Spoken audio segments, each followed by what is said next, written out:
Bom dia, bom dia. Geralmente, quando alguém chega e pergunta, a aula é de que hoje? Alguém chega e fala, é física. Qual é a primeira palavra que você fala? Vixe. Né, é sério que vocês falam e?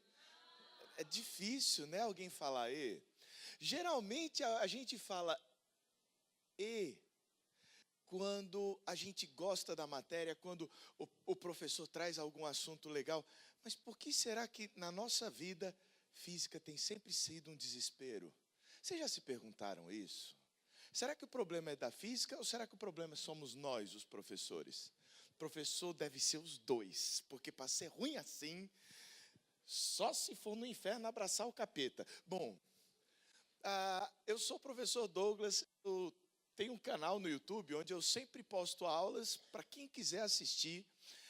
E se você quiser ver a resolução das últimas provas de física do Enem, aquela parte das questões de física, ciências da natureza e suas tecnologias, tem playlists dessas questões todas comentadas, uma a uma. Se vocês quiserem dar uma olhadinha, o nome do canal, para eu não esquecer, que eu tenho problema de memória, eu botei com o meu nome mesmo, youtube.com/professor Douglas Gomes, que assim não tem perigo de dar errado. O pessoal geralmente põe um nome física, não sei o que das quantas, ou o canal do Lindo, alguma coisa do tipo.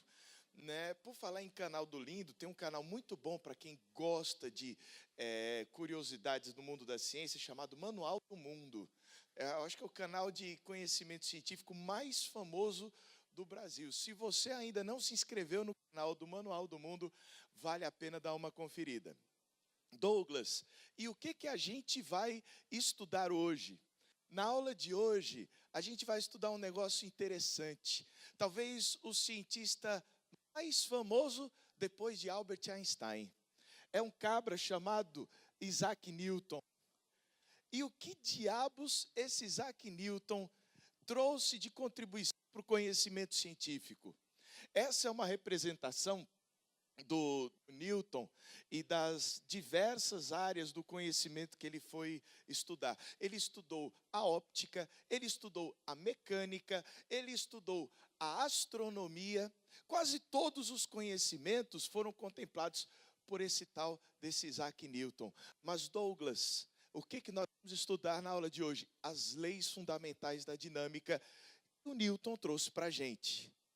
E quais são elas? As leis do movimento. Mas existe um teórico que ele fala o seguinte: o aspecto mais importante para que você aprenda algo novo é aquilo que você já sabe. Se algo novo aparecer para você de uma maneira tal que esse novo não consegue interagir com o velho, você não é capaz de aprender de maneira significativa deste novo. E para eu poder falar das leis de Newton, para eu poder falar das leis do movimento, eu preciso falar com você. O que é movimento? E muitas vezes a gente chega e fala, movimento está nos carros, está nos ônibus, está nos trens. Não necessariamente, movimento está em tudo. Você mexendo a mão é um movimento. Dentro da sua estrutura biológica, há movimentos, há fluxo sanguíneo. Você vai ter, inclusive, um movimento de carga elétrica no interior do seu corpo. Então, existem vários fatores onde o tal do movimento está envolvido. Mas, Douglas, o que nós vamos começar estudando? A primeira coisa é a velocidade. O que é a velocidade? Professor, eu aprendi, é ΔS sobre ΔT, aleluia. Né? Cuidado, nem sempre uma fórmula diz muita coisa a respeito de um determinado assunto. O valor da velocidade indica a rapidez com que você muda de posição. Essa é a principal ideia. Só existe velocidade se houver mudança de posição. E a mudança de posição é representada por uma grandeza física chamada deslocamento. Muito obrigado, Fabinho. E temos aí um grande problema. Se eu falar para você que eu vou me deslocar 1 metro, estou aqui agora, vou me deslocar 1 metro, você sabe onde estarei eu? Não. Sabe por quê? Porque o deslocamento é uma grandeza vetorial. Para você definir o deslocamento, não basta você dizer o quanto você se deslocou. Você tem que dizer para onde. Da mesma forma que você tem no deslocamento um vetor, que pode ser para a direita, pode ser para a esquerda, pode ser para cima, para baixo, para frente ou para trás, você tem também o valor da velocidade. E também direção e sentido. Todo vetor, quando você vai representar, ele vai ter um módulo, uma direção e um sentido. Por isso, grandezas vetoriais são representadas por setas. Por esse motivo, toda vez que você for estudar física, você vai precisar ter um conhecimento prévio chamado geometria. Não dá para você estudar a física sem ter conhecimento de geometria. E muitas vezes, você xinga o professor de física por causa da geometria. Aí você fala, oh meu Deus, essa matéria não vale nada. E o problema não está na dificuldade de você compreender a física, mas no âmbito da matemática. E a matemática é uma grande aliada da física. Você não consegue observar os fenômenos sem poder quantificá-los. Você tem que quantificar. E se você quantifica, você não vai medir só uma quantidade. Você vai medir vários tipos de quantidade, vários tipos de valores. E se tem uma coisa que antigamente era cobrada em prova de física, agora jogaram para a prova de matemática do Enem, se chama relações entre as grandezas. Na prova de matemática de vocês lá do Enem, é muito provável que apareça algum problema de física, como já apareceu em outras circunstâncias. E lá você vai ver o que são grandezas diretamente proporcionais, inversamente proporcionais, proporcionais ao quadrado. E aí você vai precisar conhecer o estudo das equações de primeiro grau, a função afim. Você vai precisar também estudar as equações de segundo grau, onde o tal do x fica elevado ao quadrado. E todos esses conhecimentos são prévios e necessários para que a gente possa estudar a física. Agora, eu não sei se já aconteceu com você, mas isso já aconteceu comigo. O professor fala que todo vetor tem módulo, direção e sentido. Eu sempre ficava em dúvida. Ei, qual que é a diferença entre direção e sentido? Vocês já tiveram essa dúvida? Para mim, direção e sentido. Em que direção você vai? Você fala, eu vou para lá. Ó. Em que sentido você vai? Eu vou para lá. A resposta não acaba sendo a mesma? Até que certa feita, um professor meu chegou e falou, Douglas, você nunca mais vai confundir direção com sentido. Eu falo, por quê? Porque toda direção tem dois sentidos. Como assim toda direção tem dois sentidos? Dá uma olhadinha aqui. Quando você tem uma rua, a rua ela tem uma determinada direção. E toda rua pode ter dois sentidos. Você pode se movimentar em um sentido ou no outro. Por isso, toda direção, no caso a rua vai representar a direção, tem dois sentidos. Então, cuidado. A direção pode ser representada na matemática por uma reta. E o sentido vai precisar da ponta da seta. Então, toda a rua é uma reta, mas para você saber o sentido, você precisa colocar a ponta da seta. E com essas informações, você consegue encarar um vetor. Douglas, até aí está bacana, estou conseguindo revisar. Mas aceleração é a mesma coisa que velocidade? Outra coisa que as pessoas costumam confundir demais.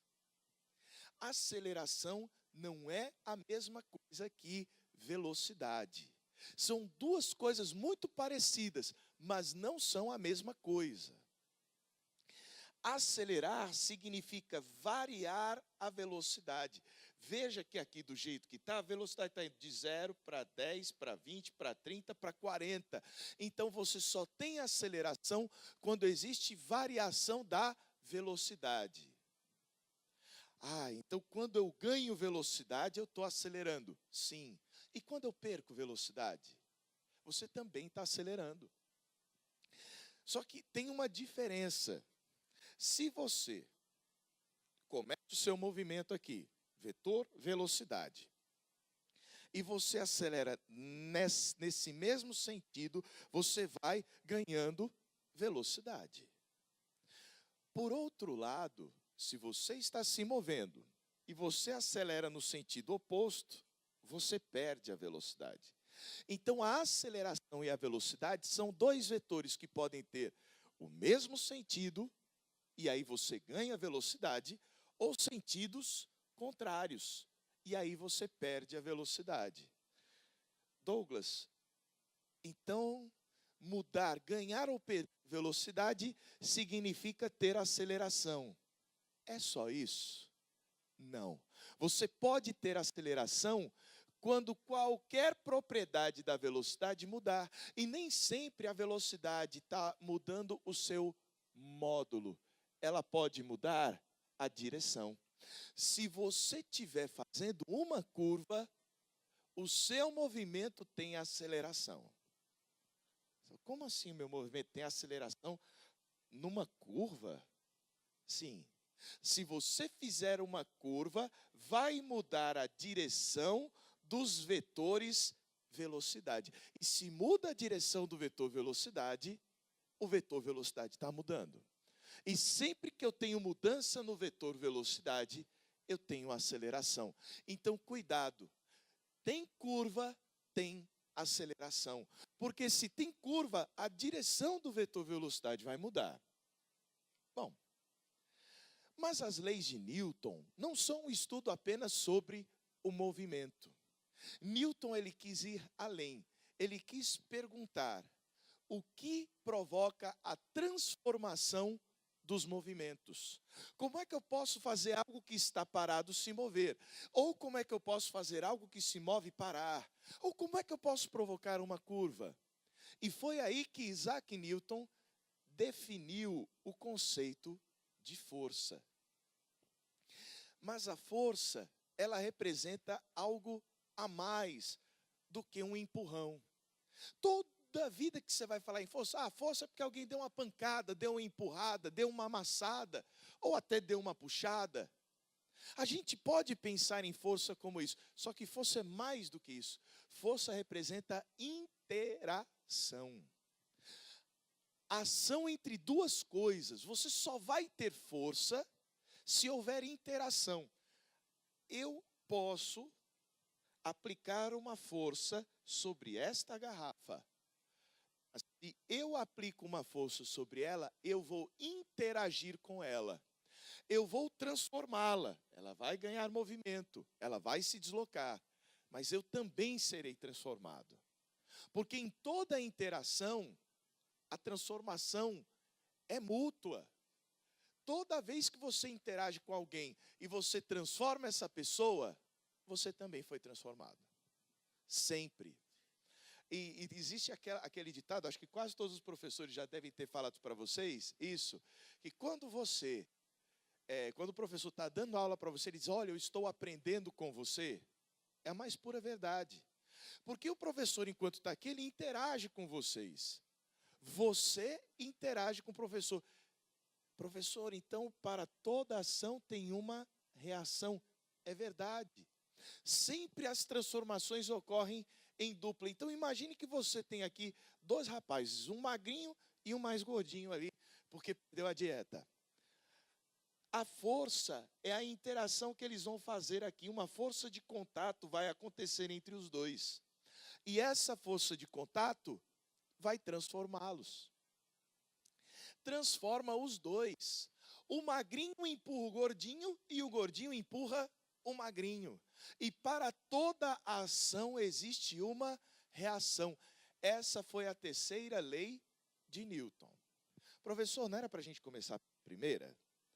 Não é interessante você estudar as leis de Newton começando pela primeira? A terceira lei de Newton é muito mais significativa quando você está tentando entender a coisa. Então pense, Para que o gordinho empurre o magrinho também empurra o gordinho. Sempre vai haver uma ação e uma reação, com mesma intensidade, mesma direção, só que os sentidos são opostos. Os sentidos são contrários. Mas, Douglas, então, entendendo aqui, esses dois aqui vão fazer ação, reação, interagem, e os dois se transformam. Só tem um jeito de você empurrar alguém e não ser deslocado: se você se apoiar em algum lugar. Muitas vezes a gente se apoia no chão.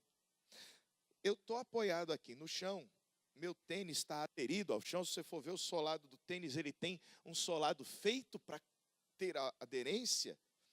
Na hora que eu empurro a garrafa, ela me empurra, mas eu não desloco porque eu estou preso ao chão. A garrafa, ela pode se movimentar. Eu até posso, mas o tênis dificulta para Dedéu isso daí. Então, quando você vai para a terceira lei de Newton, você tem que saber que sempre que houver uma ação, vai haver sim uma reação. De mesma intensidade, mesma direção e sentidos opostos. Veja, a ação e a reação aqui nesse caso, eu estou colocando com 50 newtons. A ação e a reação vão ter sempre a mesma intensidade. Professor, mas eu estou vendo que o maguinho voa, né? O mais esbelto, ele vai acelerar com mais intensidade do que o gordinho. Mas aí é uma outra história. Aí já vai ser uma outra lei de Newton com a qual a gente vai trabalhar. Quando eu tenho esses dois aqui interagindo, a força é a mesma. O resultado da força pode ser diferente. Um pode ganhar uma aceleração de 0,1 e o outro uma aceleração de 0,08. As acelerações podem ser diferentes, mas a força é sempre a mesma. Certa feita, quando eu era adolescente, estava estudando física, tinha um livro de física, que ele chegou e fazia a seguinte pergunta: em uma luta, se o critério para quem venceu a luta fosse quem levou mais força, quem que ia ganhar? Ia ser sempre empate, porque para toda ação existe uma reação. Professor, eu nunca entendi isso. Essa parte é cruel. Vamos supor que você está numa briga e você vai dar um tapa. Aí você pega e dá um tapa na cara da pessoa. Professor, a minha mão deu um tapa na cara da pessoa. Então, a cara levou uma mãozada. Mas acredite, a sua mão levou uma carada.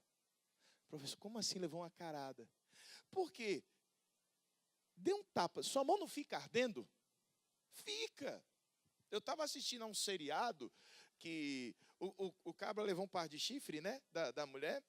Aí, depois de levar o seu par de chifres, né, ele foi tomar satisfação com o outro.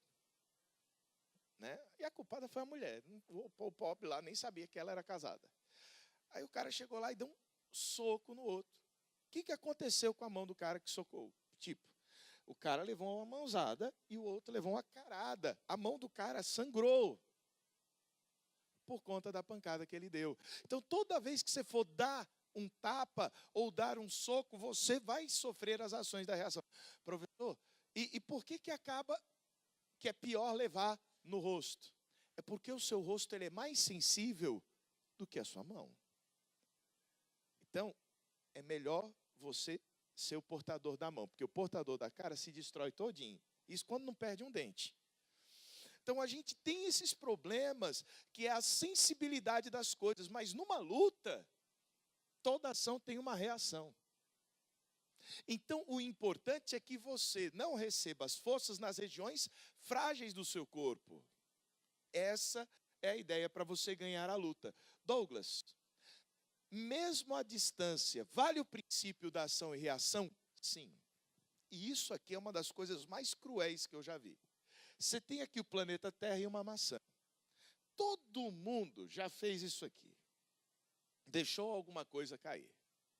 A Terra atrai as coisas mesmo à distância. Suponha que a Terra aplica sobre esse pincel uma força de 1 Newton. A Terra está puxando o pincel. Acredite. Se a Terra faz uma força no pincel, o pincel faz uma força na Terra de mesma intensidade, mesma direção, só que de sentido oposto.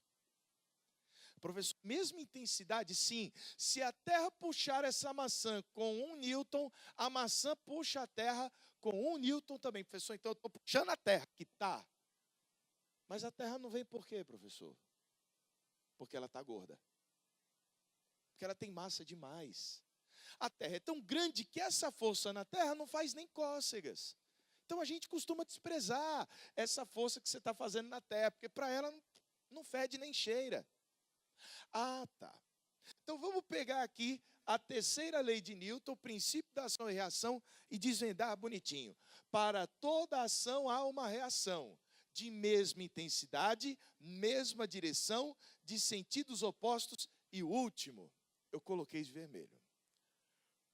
Por um motivo, sempre em corpos diferentes. A ação e a reação não podem atuar no mesmo corpo. Por quê? Porque a ação e a reação representam uma interação. E para interagir eu preciso de 2. Vou fazer uma pergunta. Vocês sabem quantas forças estão atuando no universo agora? Um bocado, né? Pessoal, acho que são infinitas. Há uma quantidade muito grande de forças atuando no universo agora. Isso é fato. Agora eu vou fazer uma pergunta. Será que tem alguma coisa que eu posso falar sobre esse número de forças? É um número inteiro, porque não existe meia força. Então existe uma quantidade inteira de forças atuando no universo agora. Mas tem uma outra propriedade que eu posso falar.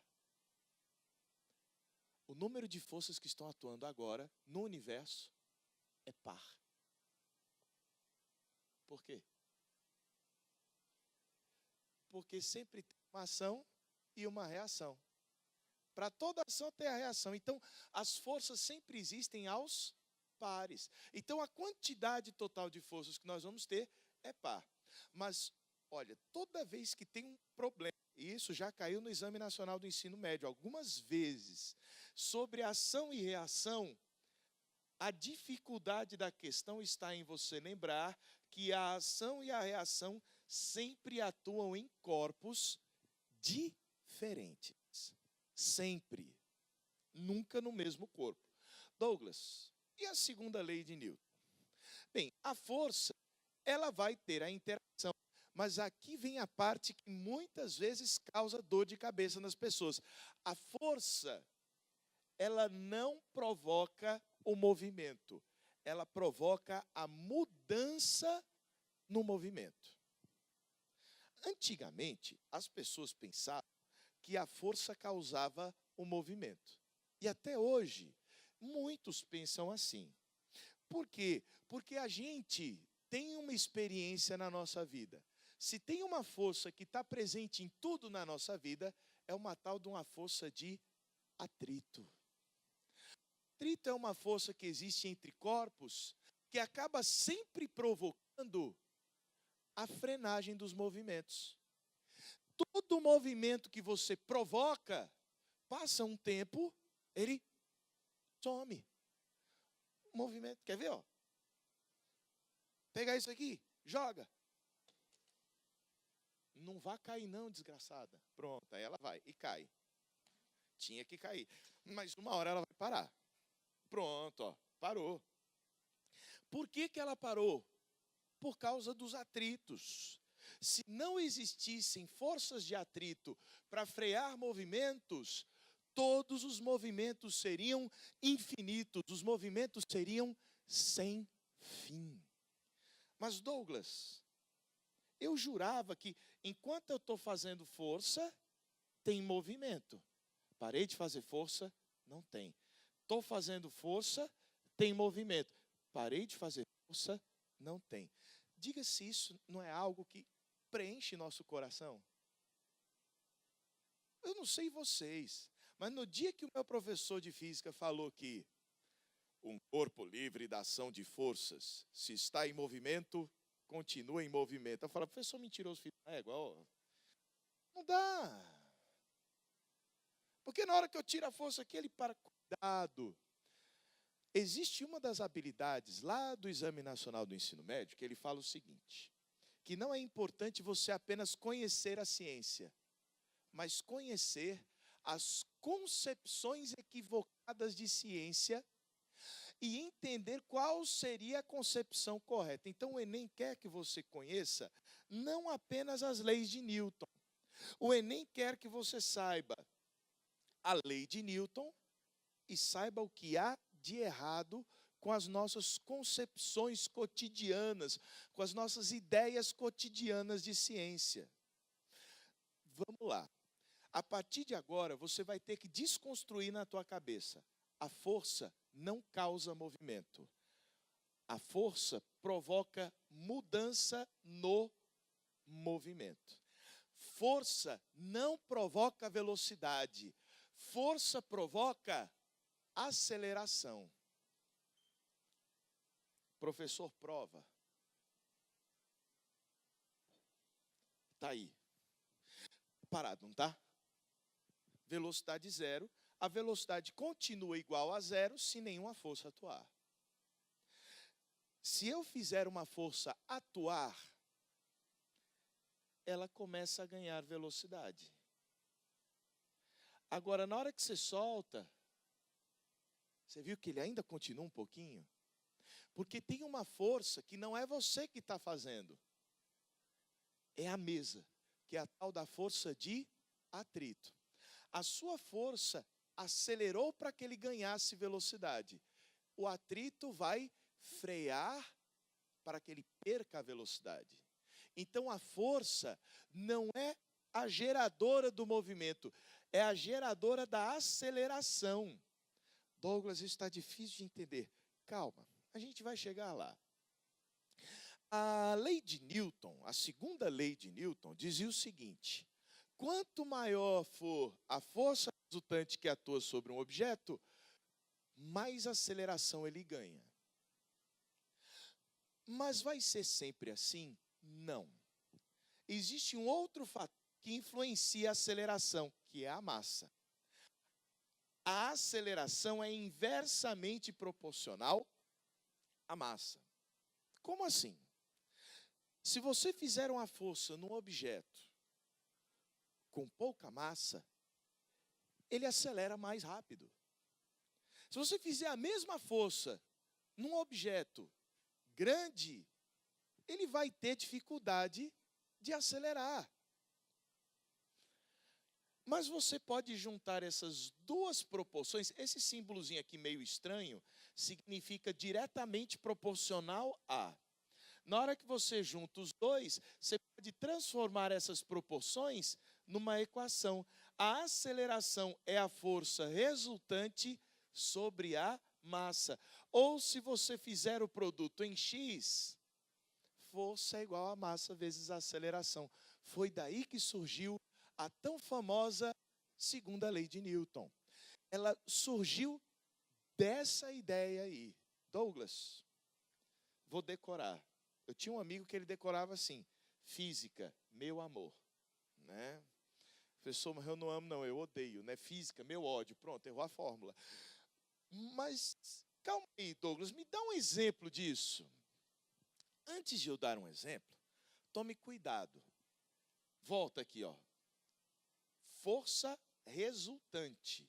Como assim força resultante? Às vezes não tem uma força só atuando no objeto. Tem várias. A resultante é o resultado da ação das várias forças. E para você obter a tal da resultante, você precisa... Lembra daquela historinha de pega um vetor para cá, outro para lá, faz o paralelogramo, encontra a resultante? Pois é, obra da geometria. Você vai precisar, para poder usar a lei, a segunda lei de Newton, vai precisar calcular a tal da força resultante. Sem isso, você não sai do lugar. Mas vamos a um exemplo. Peguei aqui um exemplo interessante de 2 carros da Ford. São 2 carros velhos. Você está vendo que isso aqui é o Ford Ka, modelo antigão. O pessoal vivia com um adesivo nele, feio é tu, né? Que bonito não é, né? A minha esposa teve um bichinho desse aí, tadinha. Bom, mas vamos aqui. Esse aqui já é um Ford Focus. O Ford Focus tem um motor 1.6, que faz um torque de 140 Nm. Vê com a força que o motor consegue fazer.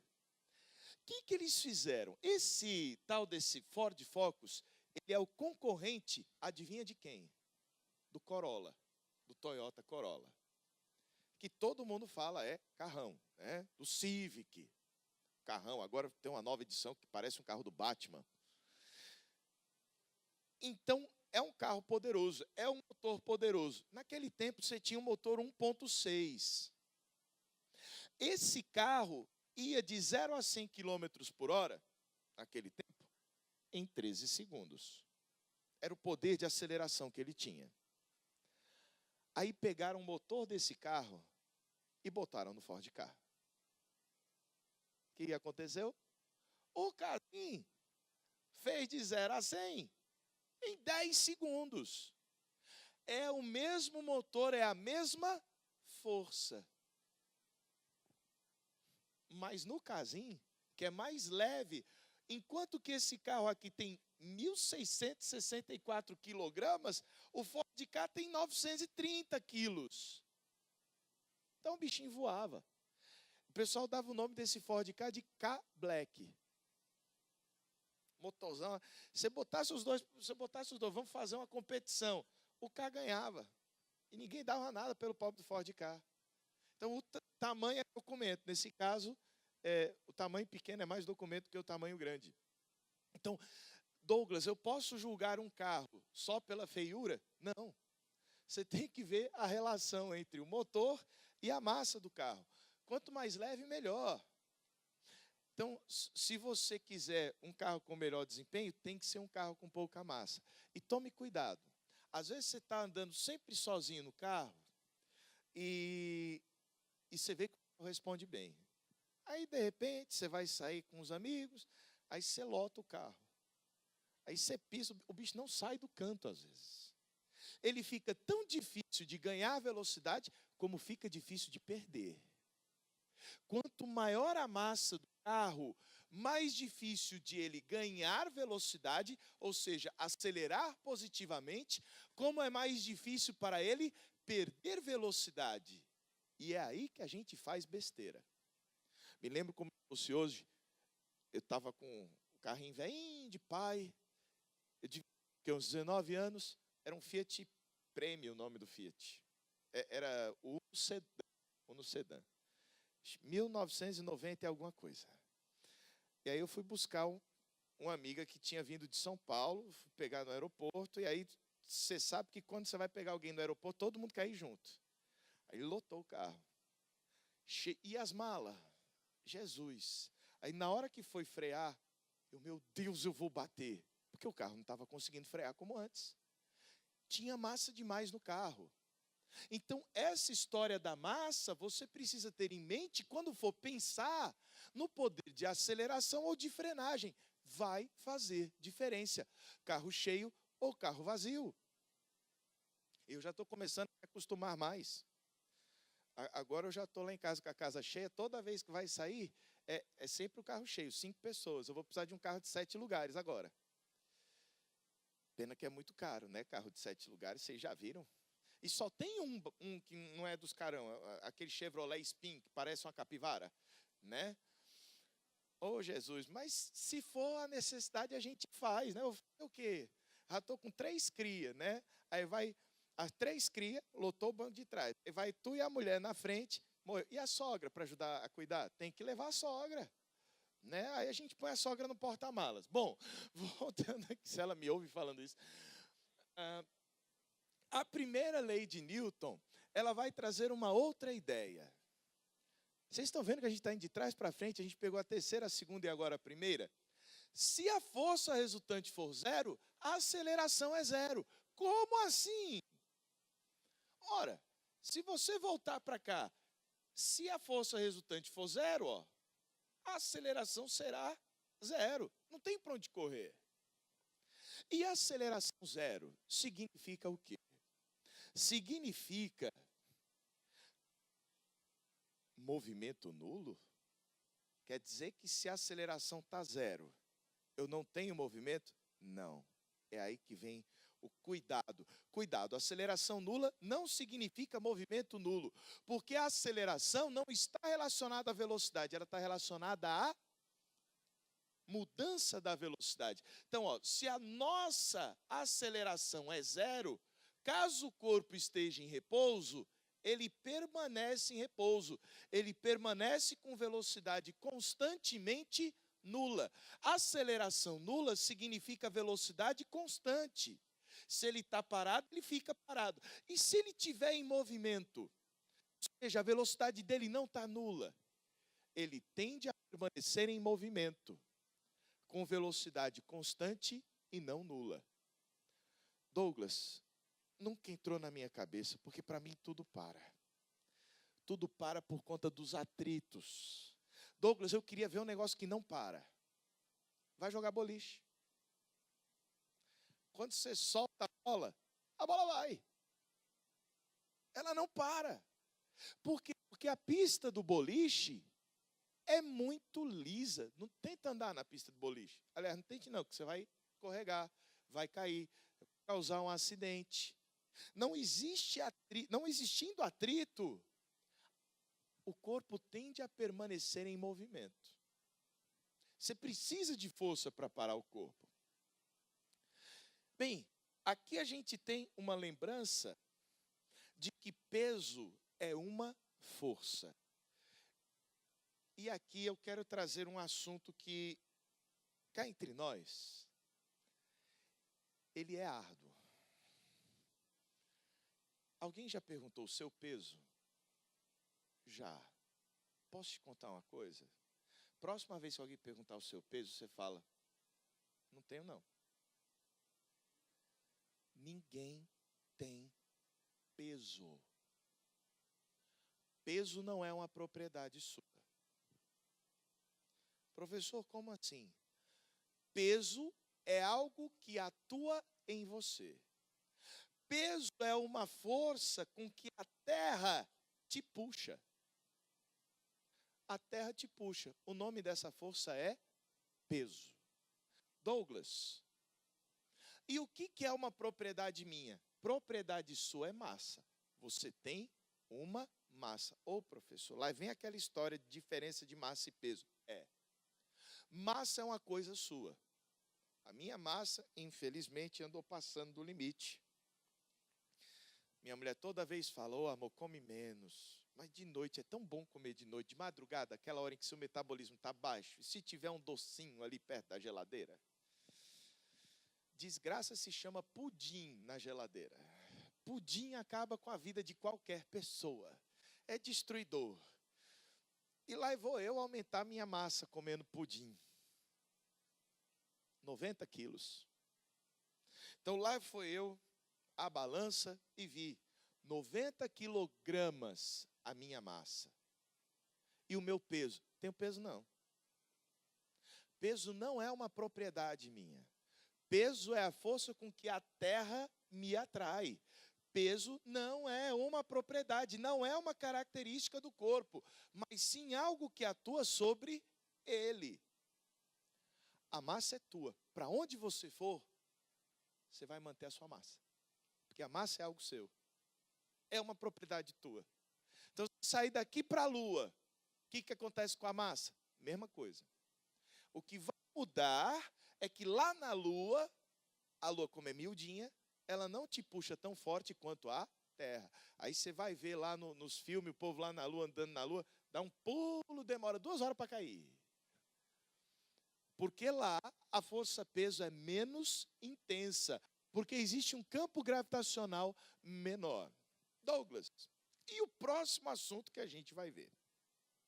Quando eu era pivete, tinha um filme que tinha sido lançado de um ator chamado Michael Keaton. E ele foi o primeiro Batman do cinema. Cara, e apareceu o Batmóvel. Pense numa cor linda, aquele Batmóvel. Eu assisti esse filme uns 20 vezes. E uma coisa que eu aprendi com esse filme, era para no final esse negócio parar, mas ele fica repetindo, né? Era para eu poder parar o bendito do vídeo e a gente olhar só para a última fotinha. Mas aí deu problema no no PPT. A ideia básica é a seguinte: para você conseguir fazer uma curva, como esse carro vai fazer, é necessário uma força. Por isso, o Batman usou um guincho para poder prender o carro e fazer uma curva. Quantas vezes os carros vão fazer uma curva e não aguentam? Aí o Batmóvel, eu achei sensacional. Ele estava lá fugindo lá dos capangas do Coringa, e na hora que chegou a curva, que falou, pronto, não dá para fazer a curva. Vai ser um acidente. Aí o Batmóvel jogou a bate-corda num bate-poste e aí, né, ficou fazendo a bendita da curva o negócio. Só assim ele conseguiu fazer a curva. Ô, professor, é muita lombra, né, um negócio desse? Mas é necessário força para fazer a curva. Em geral, o carro consegue essa força no atrito entre os pneus e o solo. Mas e num dia de chuva, que o atrito diminui? Pelo amor de Deus, no dia de chuva, não vá dar uma de Ayrton Senna querendo dirigir loucamente pela cidade. Porque você vai perder atrito, e se você perde atrito, você dança nas benditas das curvas. Douglas, e aí? Bom, para você fazer uma curva, a aceleração necessária é tão maior quanto a tua velocidade. Então, em dias de chuva, quando você tem pouco atrito, é interessante você diminuir a velocidade. Reduz a velocidade. Porque quanto maior a sua velocidade, de mais aceleração você vai precisar. E quem precisa de muita aceleração, ali deu uma cortadazinha, né? Era para aparecer mv ao quadrado sobre r. Deixa eu fazer aqui um breve concerto para a gente conseguir enxergar. Então, vamos aqui dar o famoso ESC e trazer aqui para o canto. Tudo é questão de fé. Aí o computador trava nessas horas, porque computador foi feito para travar, né? Vocês já viram isso? Aí aparece aquela rosquinha girando. Mas vai, ó, daqui a uns 3 minutos, ele volta.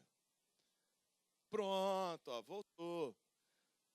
Eu tenho esse azar cruel com essas coisas de computador. Toda vez que é para dar errado, dá. E da pior forma possível. Pronto, está aqui, ó. Então, a força resultante centrípeta é uma força que você vai precisar apontando para o centro para conseguir fazer a curva. Toda curva precisa de uma força apontando para o centro. E essa força vai ser tão maior quanto maior for a massa, quanto maior for a velocidade. Agora, tem uma coisa que você já deve ter percebido. Curva difícil de fazer não é aquela curva larga, é aquela curva fechada. O que a curva fechada tem de diferente da curva larga? O raio. A curva larga tem um raio enorme de circunferência. A curva fechada tem um raio pequenininho. Então, para fazer curvas fechadas, como o raio está no denominador, você vai precisar de uma força maior. E foi aqui que surgiu a alegria. É porque está descoisado aqui o limite das coisas. Mas a gente dá um ESC de novo e diminui a largura. Deixa eu fazer aqui a nossa diminuição da largura. Tudo é uma questão de fé, para enxergar o que tem no lado. Mas vocês têm aí no material. Achei. Agora vem para cá. Aí agora para cá. Agora a gente enxerga. acho que todos vão acabar tendo esse problema, mas tudo é uma questão de fé. Pronto, agora coube. Enem, o Brasil pode se transformar no primeiro país das Américas a entrar no seleto grupo das nações que dispõe de trem-bala. O Ministério dos Transportes prevê o lançamento do edital de licitação internacional para a construção da ferrovia de alta velocidade Rio-São Paulo, que ligará os 403 quilômetros entre a Central do Brasil, no Rio, e a Estação da Luz, no centro da capital paulista, em 1h25 minutos. Já pensou você ir do Rio até São Paulo em 1h25 minutos? Ia ser sensacional. Devido à alta velocidade, um dos problemas a ser enfrentado na escolha do trajeto que será percorrido é o dimensionamento das curvas. Por quê? Porque quanto mais rápido você está, maior deve ser a aceleração centrípeta. E quando você acelera, você sente a aceleração. Por exemplo, você está aqui dentro do carro, pisa o acelerador, gruda as costas. Pisa o freio, você se sente jogado para frente. Faz a curva para um lado, se sente jogado para o outro. Então a gente sente a mudança de velocidade. E considerando que uma aceleração lateral confortável para os passageiros e segura para o trem seja 0,1 G, onde o G é a aceleração da gravidade, 10 metros por segundo ao quadrado, e que a velocidade do trem se mantém constante em todo o percurso. Seria correto prever que as curvas existentes no trajeto deveriam ter raio de curvatura mínimo de aproximadamente quanto? Ou seja, para poder ir a essa alta velocidade, onde ele vai esses 403 quilômetros em 1h25 minutos, qual deve ser o raio de curvatura das curvas que esse trem vai fazer para que ninguém se sinta muito chacoalhado dentro do trem? 80 metros? 430 metros? 800 metros?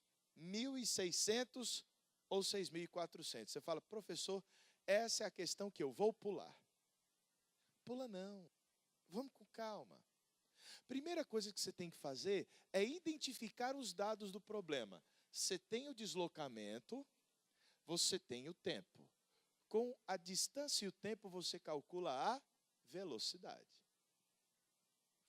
Você também sabe a aceleração lateral, a tal da aceleração centrípeta, que o trem pode ter. Douglas, vamos aos dados. A aceleração centrípeta ou lateral vai ser 0,1 vezes G, onde G é a gravidade. O valor da gravidade, ele disse que é 10 metros por segundo ao quadrado. Então, 0,1 vezes G, 0,1 vezes 10. E quanto é que dá 0,1 vezes 10? 1. Então, você vai ter aqui o valor de 1 metro por segundo ao quadrado para a aceleração centrípeta, também chamada aceleração lateral. Douglas, mas e a velocidade? Não é ΔS sobre ΔT? Ele vai ter de percorrer aqueles 403 quilômetros em 1h mais 25 minutos. O que mata aqui são as unidades. O negócio desgraçado são essas unidades aí. Mas vamos. 403 quilômetros são 403 mil metros. Cada quilômetro não são 1.000 metros? Massa. Mas 1h são 60 minutos. Então, onde eu tinha 1h, eu vou colocar 60 minutos, mais os 25 minutos. Isso quer dizer que você vai percorrer os 403 mil metros em 85 minutos. Minuto não é sistema internacional de medida. No tal do Sistema Internacional de Medida, também conhecido como SI, o tempo deve vir em que unidade? Segundo. Então, onde tem a palavra minuto, eu vou substituir por 60 segundos. Acredite, aqui tem 60 segundos. Fazendo a conta, 85 vezes 60 vai dar 5.100. Resolvendo essa divisão, aí eu vou deixar para você, porque eu sou uma pessoa preguiçosa para fazer essas contas. Então, aquele negócio, você passa um traço assim, põe os dividendo, divisor. Nossa, odeio aquilo. Aí eu já fiz a conta e vi que dá 79. Ô professor, lá na hora do Enem eu vou ter que saber fazer essas contas? Vai. Qualquer dúvida vocês perguntam para o Fábio Frota, certo? Aí ele vai mostrar para você como fazer isso. A velocidade vai dar 79 metros por segundo. Cara, professor, isso nem é muito, ó. Meu carro faz 79 metros por segundo. Você não tem noção, não. Eu vou te dizer o quanto isso representa em quilômetros por hora, só para você se assustar.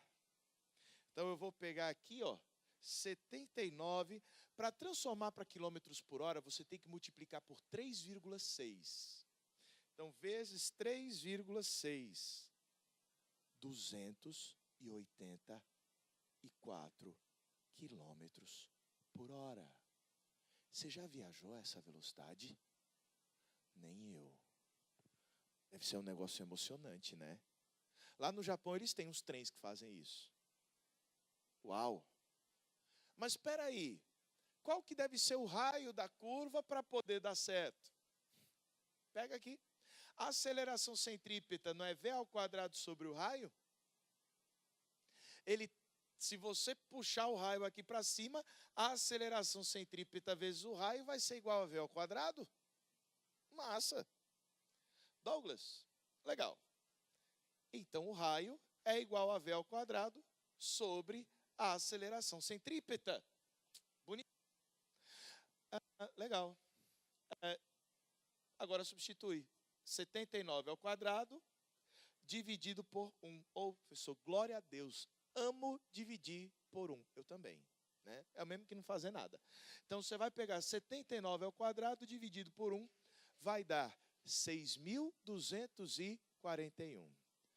Douglas, eu estou olhando aqui, não tem nenhuma opção igual. Ele quer um valor aproximado. Dentre as opções, qual é o valor mais próximo de 6.241? 6.400. Então, você vai marcar o item E de emoção. Ô, professor. Morri aí, né? Ó. O nome disso aqui é trabalho para corno. O professor não tem os chifres. Uma das coisas que eu sempre achei terríveis em provas do Enem é a quantidade de contas que tem para fazer. E eles vão e botam matemática junto de física, né? Ô, alegria! Eu não sei quem teve essa ideia de jirico. Mas está aí. Ô, professor, estou aqui copiando tudo passo a passo. Se quiser tirar foto também, pode ficar à vontade. Professor, eu quero depois esse PDF. Também fique à vontade. Eu vou deixar o PDF aqui, depois o Fábio vai passar para vocês. Aí vai estar tudo bem copiadinho. Você falou, professor, glória a Deus. Porque o negócio difícil é você sair copiando as coisas, né? Eu lembro daquele tempo que a gente tinha que... Como é que se diz? Fala, professor, pelo amor de Deus, não apague a lousa agora não. Né? Eu ainda tenho que copiar. E quando termina a aula do professor, que entra o próximo e já vem apagando. Deus é mais. Eu falo, professor, calma aí. Ele, já acabou a aula do outro, agora é minha aula. Aí ele apagava tudinho, a gente ficava lá.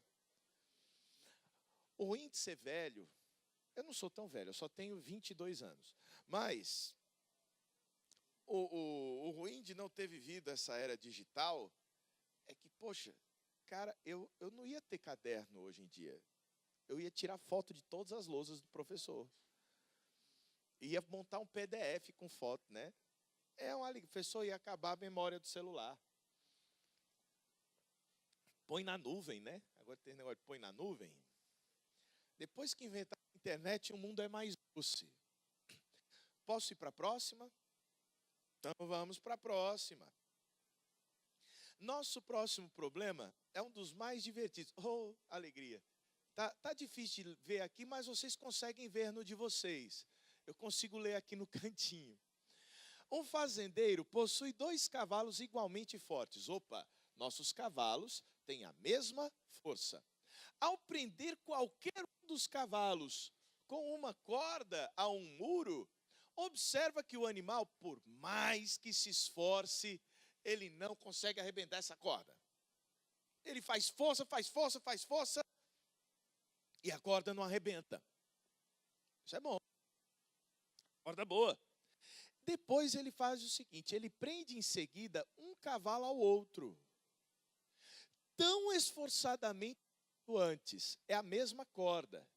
A respeito da situação ilustrada na figura 2, o que a gente pode afirmar como verdadeiro? A de amor. A corda arrebenta, pois não é tão resistente para segurar 2 cavalos. Opção B de bola. A corda pode arrebentar, pois os 2 cavalos podem gerar nessa corda tensões até 2 vezes maiores que na situação da figura 1. Porque agora eu tenho 2 cavalos. Ou item C. A corda não arrebenta, pois a resultante das forças exercidas pelo cavalo sobre ela é nula.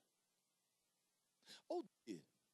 A corda não arrebenta, pois não está submetida a tensões maiores que na situação da figura 1. Tipo, a tensão aqui é a mesma que ali.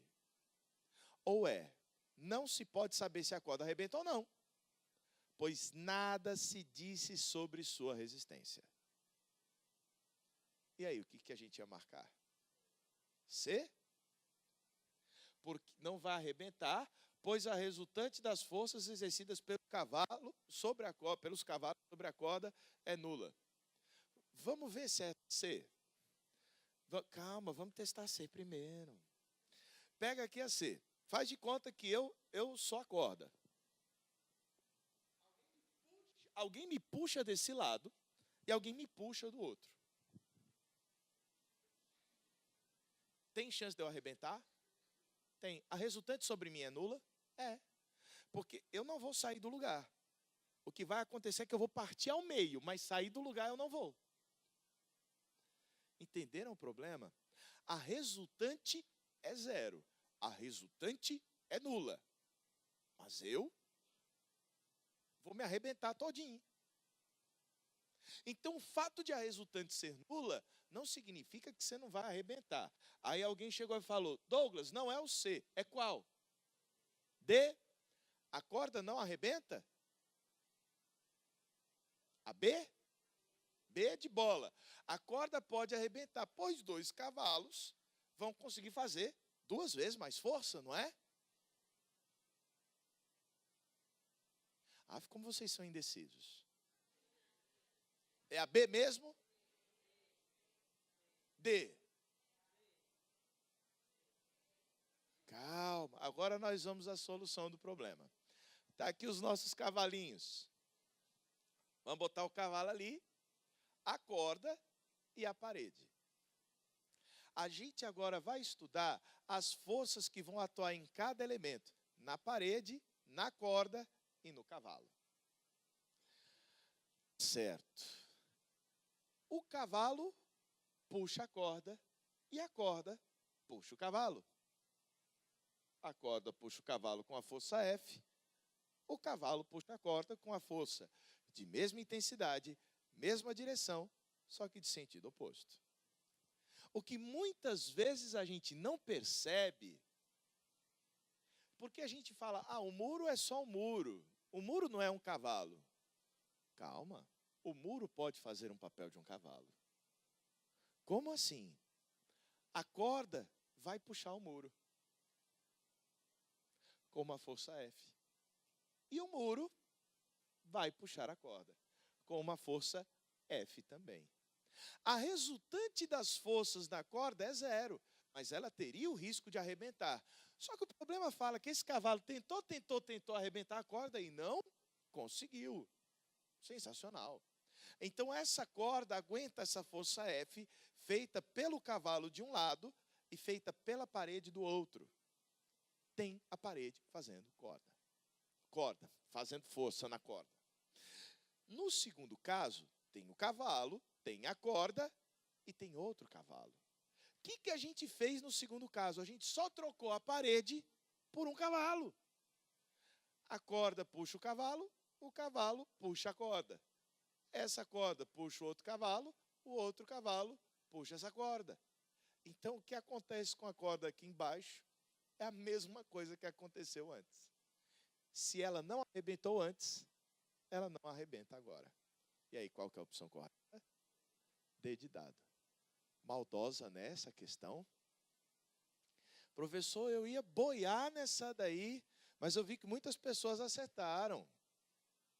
Então, a gente vai D de dado. A corda não arrebenta, pois não está submetida a tensões maiores do que na situação da figura 1.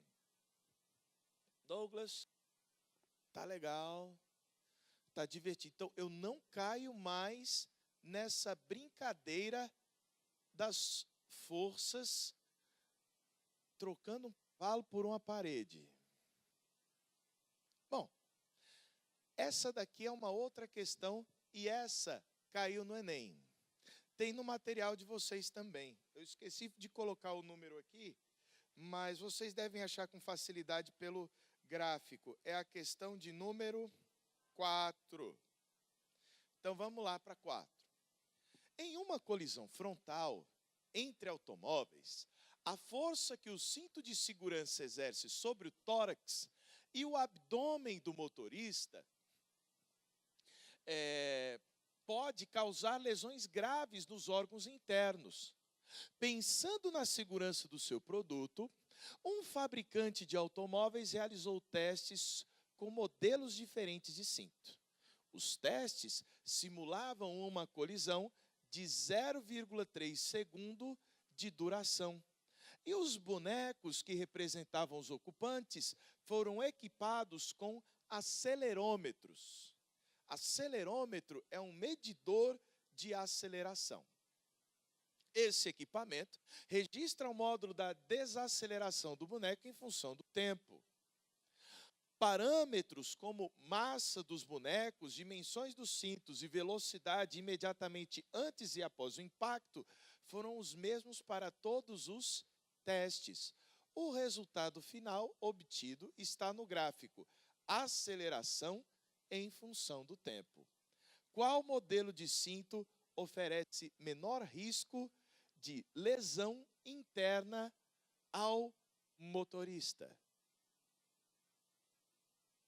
Aí você fala, professor, eu estou vendo o gráfico, eu estou vendo aí que tem uma porrada de cintos, mas não sei não o que dizer. E aí, vamos ampliar o gráfico?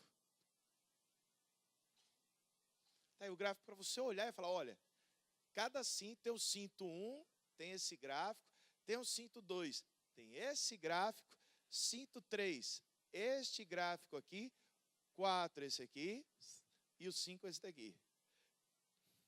Qual desses cintos você ia querer instalar no automóvel?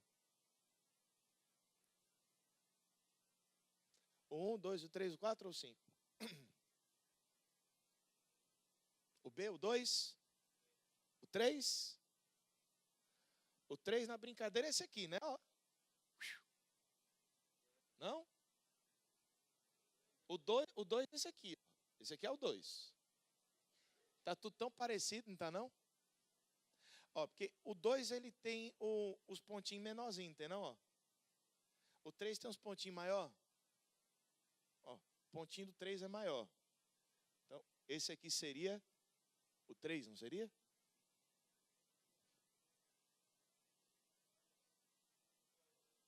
O violão, é?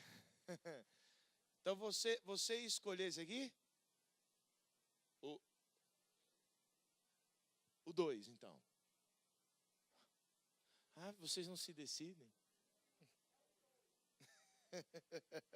Vocês iam querer aqui dar um pico ou aqui não dar um pico?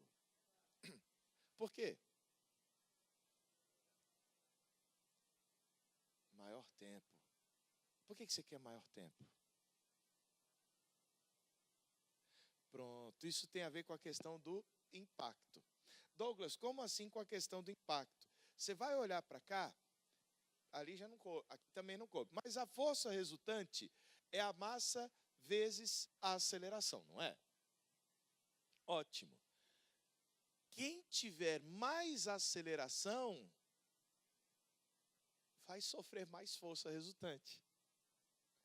E você quer levar força na testa? Não. E foi daí que surgiu o desenvolvimento de estruturas melhores. O melhor cinto aqui é esse 2, ó. Esse 2 vai ter uma menor aceleração e com uma menor aceleração, ele vai exercer uma força menor.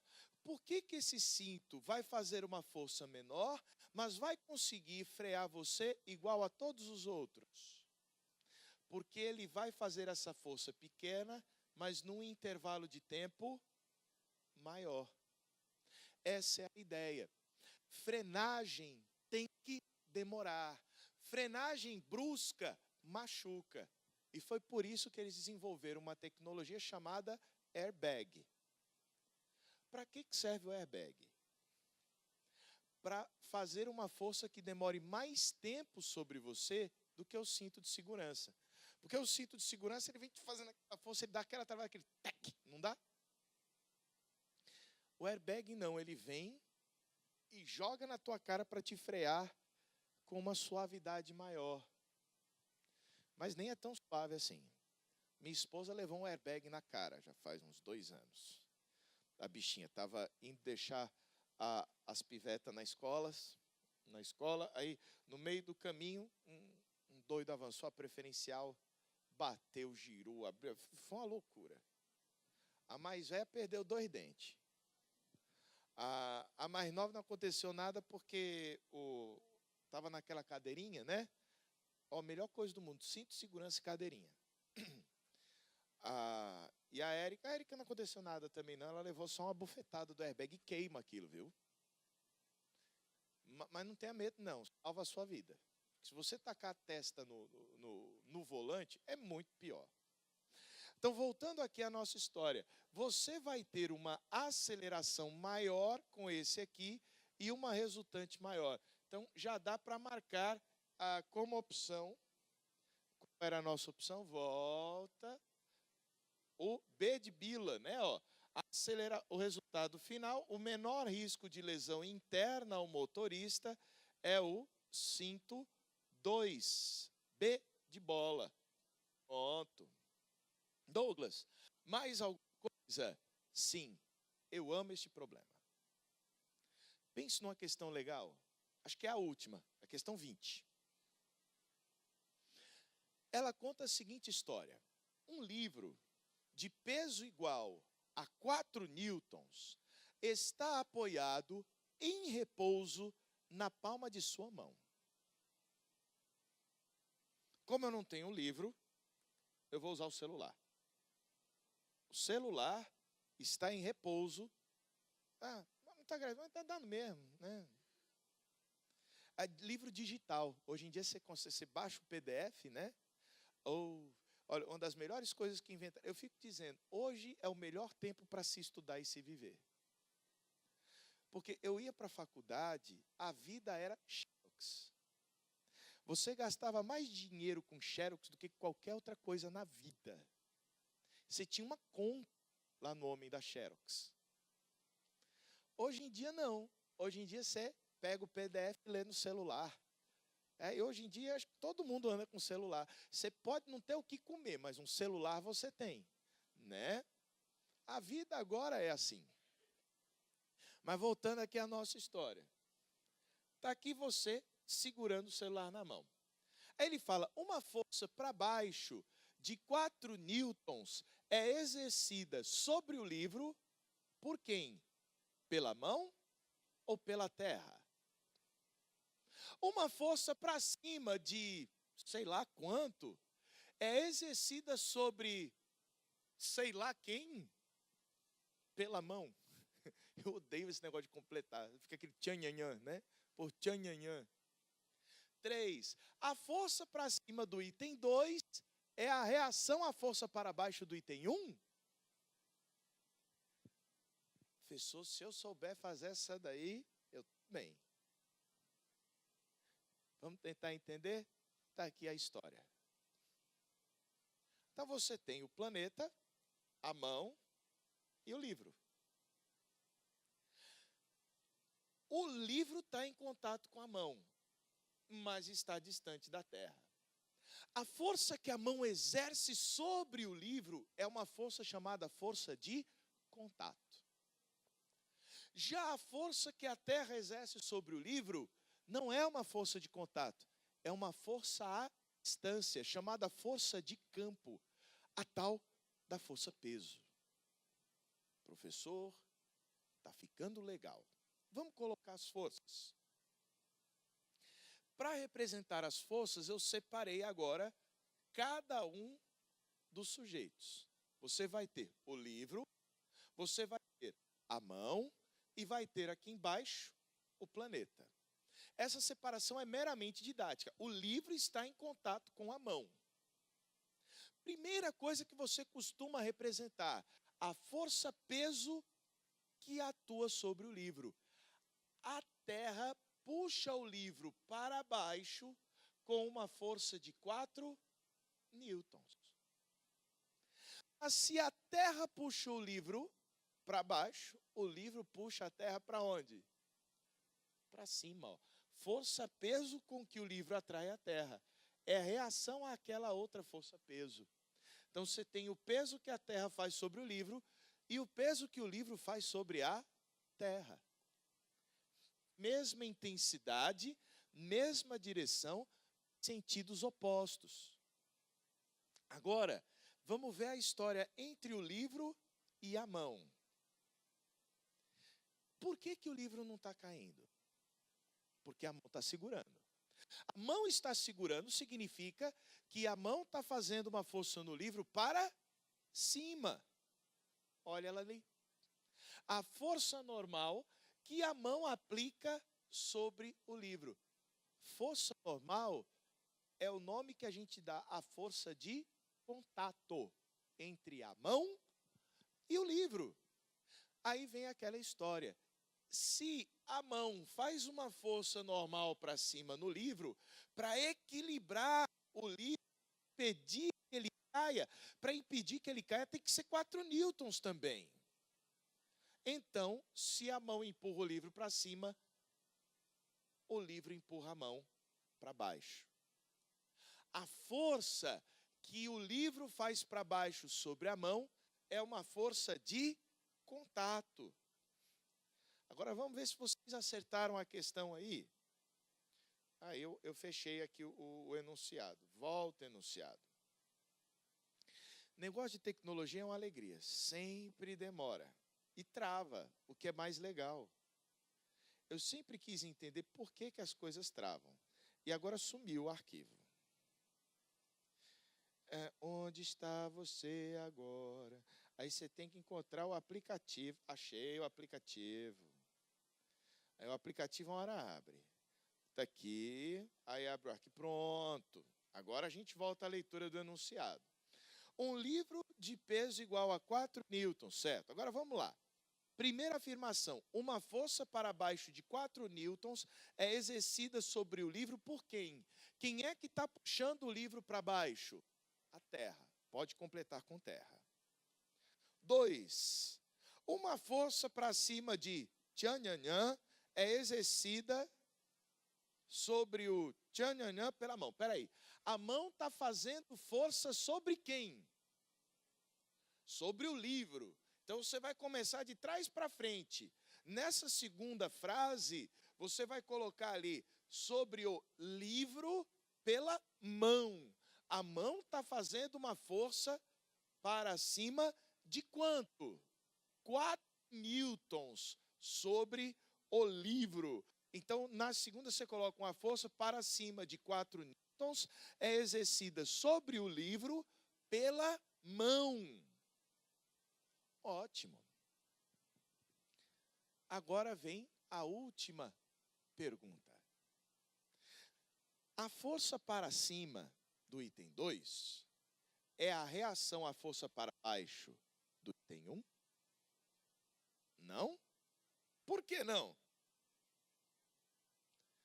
porque estão atuando sobre o mesmo corpo. Eu não posso dizer que essa força aqui normal é a reação ao peso.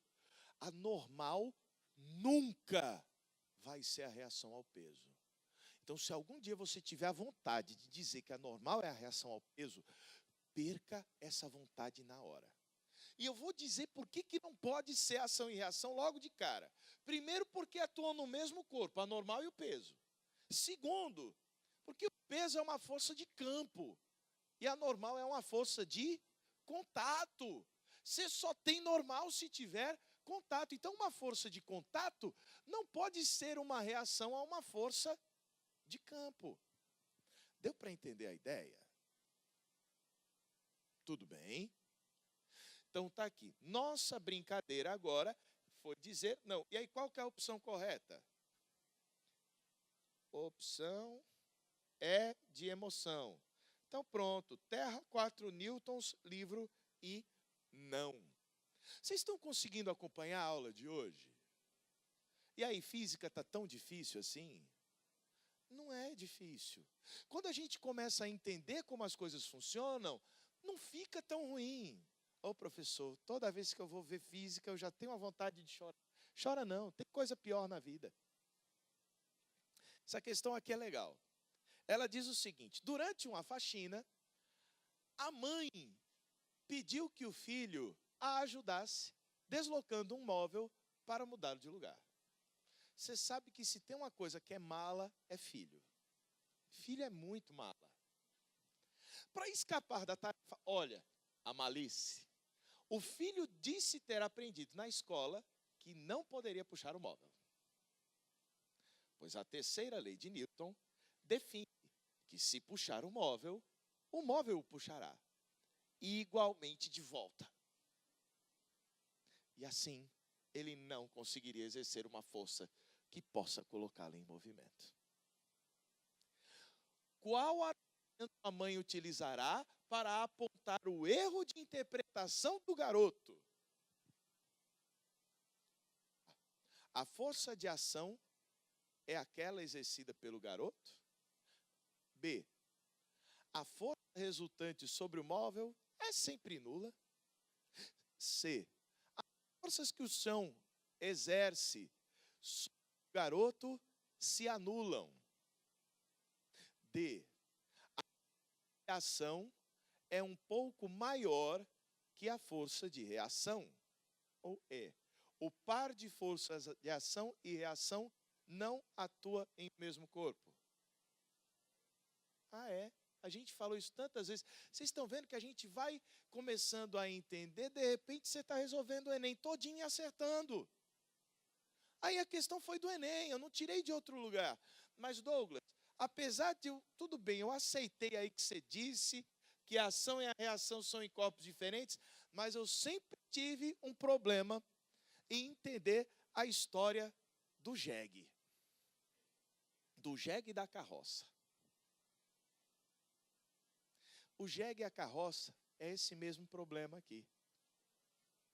Mas não vamos falar do jegue e da carroça, não. Vamos usar um animal menos nobre, porque há nobilidade no tal do jegue. Põe esse animal aí para puxar alguma coisa. Olha o que acontece. Por que ele consegue puxar a caixa, apesar do princípio de ação e de reação? Bom, o rapaz vai puxar a caixa através da corda. Então, a corda puxa a caixa. Professor, legal. A caixa puxa a corda. Então, as forças são em objetos diferentes. Aí você fala, professor, eu até entendo que a caixa tenha, porque eu olho aqui para a caixa, tem alguém puxando a caixa. Eu não entendo é como esse cidadão aqui consiga ir. Você já se fez essa pergunta? Como é que esse cara vai para frente sendo puxado para trás? E agora? Agora vem a parte legal. está empurrando o chão para trás. Você concorda com isso? Na hora que você está indo, você pega aqui o chão e faz uma força no chão atrás. E aí o chão reage e faz uma força no sujeito para frente. A força que o chão faz no pé é maior do que essa força de tração na corda. É por isso que você consegue ir adiante. Se não tivesse força no chão, você não conseguiria. Maldade, né? Ô professor, tá aí que eu esqueci da porcaria do chão? Temos aqui um outro problema. Esse é o filme do Homem-Aranha.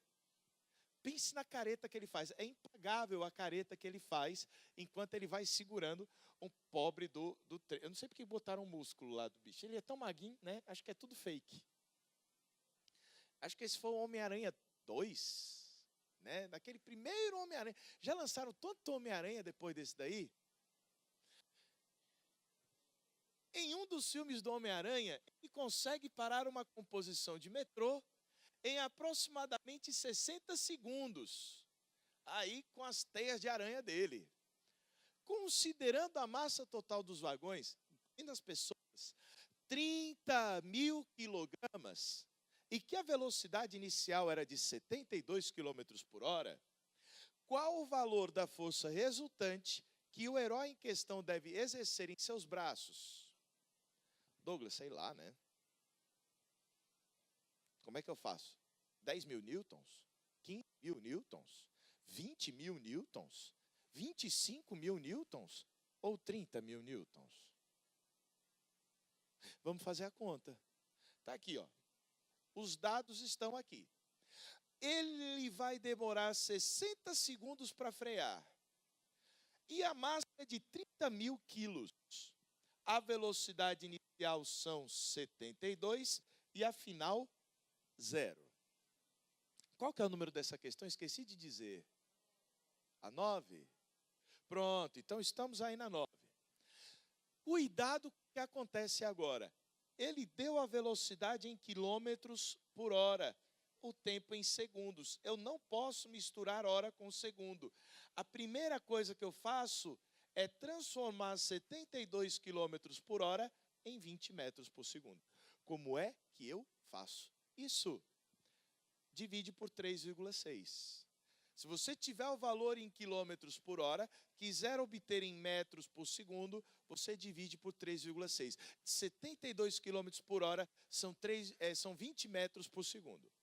Como ele vai parar o trem, a velocidade final será 0. Douglas, qual a aceleração que ele tem?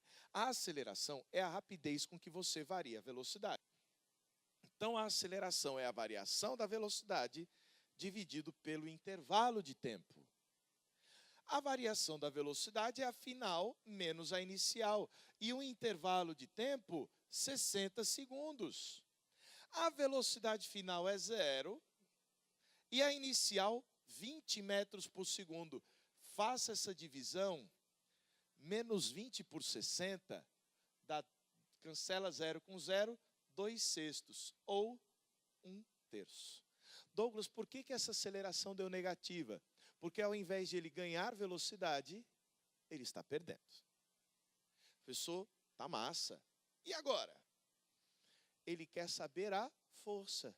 Como é que eu faço para encontrar a força? Segundo a lei de Newton, física, meu amor. A força resultante vai ser igual a massa vezes a aceleração. 30 mil vezes menos 1/3 vai dar menos 10 mil. Douglas, não tem menos 10 mil. Mas tem os 10 mil. É o que você vai marcar. Mas aí está errado. Não, esse menos, ele apareceu apenas pelo fato de que a força está contrária à velocidade.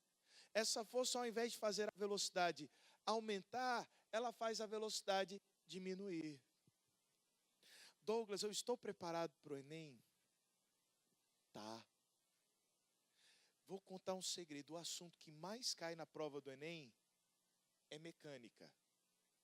Depois de mecânica, o assunto que mais cai se chama fenômenos ondulatórios. Aquele negócio de onda, né? Delícia a onda. Um assunto que não vai deixar de estar lá é calor. Vai ter uma questão sobre calor. Quer outra questão que vai estar lá? Circuito elétrico. Vai ter uma questãozinha de circuito elétrico. Aquele negócio do resistor. Ô, professor, que alegria, eu aprendi aquilo. Vai ter uma lá. Então, o Enem vai vir de uma forma que você seja capaz de fazer. Mas você precisa se preparar. Faz as provas anteriores, vê a resolução. Mas, ó, lá no nosso canal, lá no YouTube, tem os Enems anteriores. Se você for acessar alguma playlist de provas anteriores, sempre eu faço a leitura do enunciado e, em seguida, a resolução. Então, você faz o seguinte, você pega, lê o enunciado comigo, tenta fazer. Não deu, você fala, prestou não. Aí você dá o play no vídeo, para seguir o restante do vídeo, ver como aconteceu.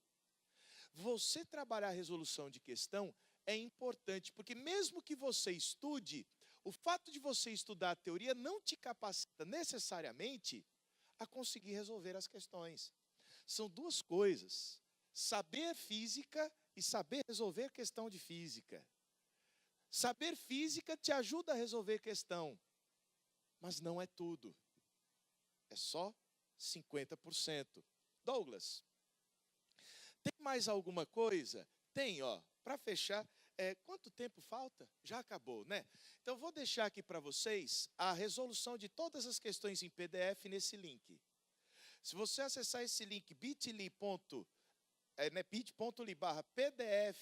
alcance Newton, você vai ter todas as resoluções das questões comentadas, passo a passo, em um PDF.